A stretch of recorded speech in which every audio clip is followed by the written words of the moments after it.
Il existe une catégorie des employés que je qualifie d'incontournable, c'est-à-dire des personnes compétentes, très dynamiques au sein de l'entreprise qui font bouger les lignes.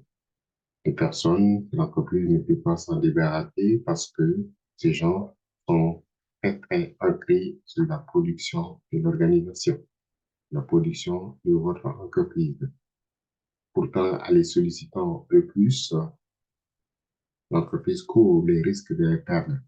Et c'est ce qui est arrivé dans le cas de François.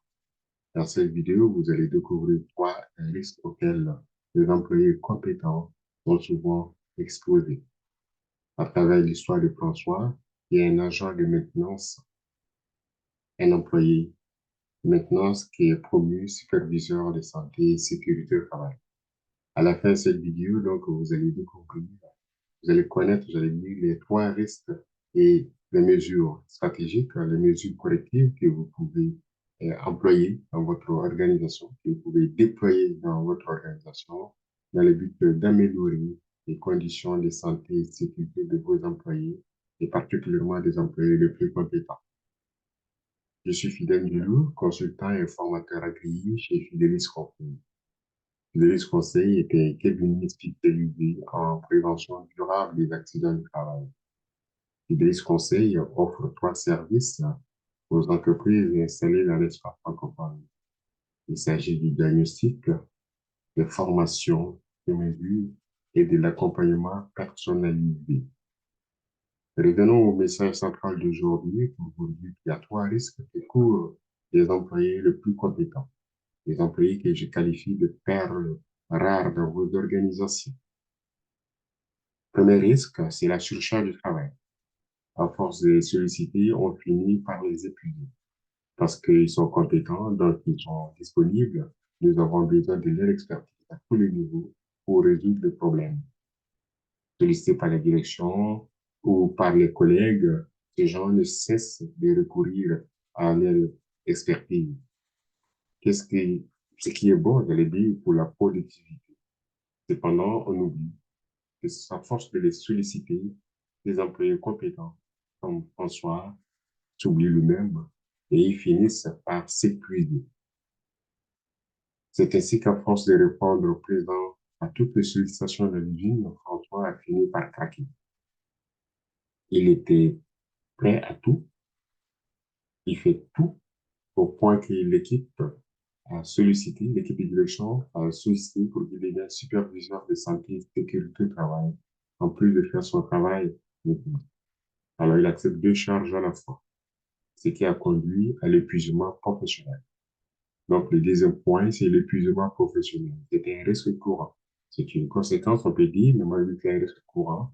Donc, sont victimes de personnes souvent compétentes. Ça peut être des cadres, ça peut être des dirigeants hyper sollicités, qui travaillent tôt, trop, au-delà même des heures prévues, des heures légales, au-delà de leur contrat pour atteindre des objectifs pour l'entreprise. Et comme je disais tantôt, en les sollicitant le plus, on oublie que ces personnes doivent se soucier également de leur santé, de leur sécurité, de leur mental, de leur psychique. Et c'est très important. Et comme ils ne sont pas écoutés, le manque d'écoute crée des crises émotionnelles et ils sont incompris et ils finissent également à subir des situations peu enviables. Qu'est-ce que j'entends par situation peu enviable? Parce qu'ils s'épuisent, ils n'en peuvent plus et cela se multiplie par d'autres activités et non sollicitées. Donc, très sollicité, lorsque les employés compétents refusent d'exécuter une tâche, on ne le comprend pas. Ils sont incompris. Ils finissent par ne pas comprendre chez les autres parce que lorsqu'ils disent oui, tout le monde applaudit, mais lorsqu'ils disent non, silence radio. Ça devient incompréhension et donc François finit par tomber malade.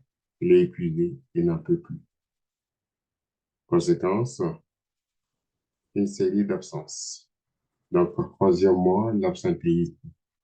Troisième risque auquel sont exposés des employés que je qualifie compétents parce que lorsqu'ils sont à la base, comme employés, dans le cas de François, c'était un employé, un agent d'entretien de sécurité machine très dynamique.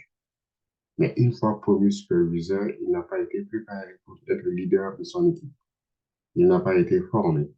On continue par les solliciter de plus, oubliant qu'il est désormais superviseur SSI, alors qu'il n'a pas été préparé, et il continue par exécuter les tâches de maintenance, alors qu'il n'est plus agent de maintenance.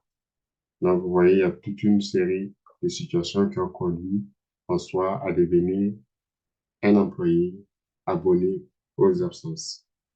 Parce que quand tu dis non, on n'écoute pas, donc il préfère s'y retirer et ses absences se multiplient. Donc, le troisième risque exposé ici, c'est l'absentéisme. Je ne rentrerai pas beaucoup de détails, mais sachez que à force de solliciter quelqu'un, on finit par l'épuiser, on finit par être plus chargé. Et comme il me dit, quand il dit non, on l'écoute pas, donc il quitte, il se retire, il devient passif. Pas cette personne très active, très dynamique. Morale de l'histoire, protégez vos perles rares. Les employés quittent l'entreprise. Dans son cas, il n'a pas été compris. Il n'a pas été écouté. On a donné une charge supplémentaire alors qu'il fallait une préparation préalable et obtenir également son accord, son consentement. Mais il a accepté au moment où il n'en pouvait plus.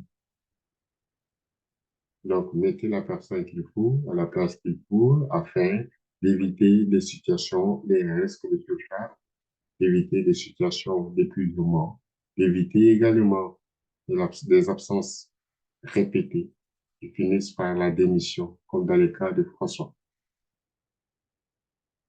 En résumé, je vous ai mentionné trois risques.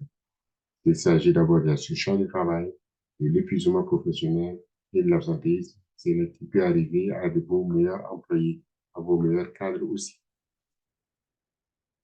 Si vous avez aimé cette vidéo, je vous invite à cliquer sur j'aime et liker et partager dans vos réseaux respectifs. Pour aller plus loin, vous pouvez télécharger votre guide 5 étapes de prévention durable des accidents du travail. Le lien se trouve dans les descriptifs. Merci de votre attention.